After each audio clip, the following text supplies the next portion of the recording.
So over here you can see that I have this image right here, and let's say I want to go ahead and view it out as a pattern. In that case, you can go around onto the view menu right here and then go around onto pattern preview, and then once you go and scroll out right here, you can see it as a pattern right here, just like this. So over here, this is the main image, as you can see right here, and if I were to go ahead and change out the layer, then you can see that I actually get this particular shape as a pattern right here. If I were to go around over here and then let's say, for example, let me just go around onto the transform tool right here, just like this, and scale it out. Let's say, for example, I can go ahead and then move this out, and it works as a pattern, as you can see right here. So that is how you can get the pattern view as you like.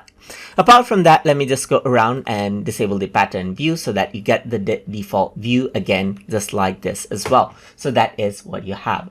If I were to go around onto view right here, then what you can do is you can also go to full screen mode if you want to, and then just go from standard to menu bar and canvas mode as you want as well. And you don't have anything right here, but you just have the canvas to work with right here.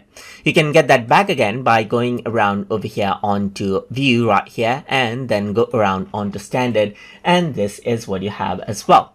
So that is how you can go ahead and see the pattern view, the standard view, and the menu bar and the canvas view as you like inside a Photopea.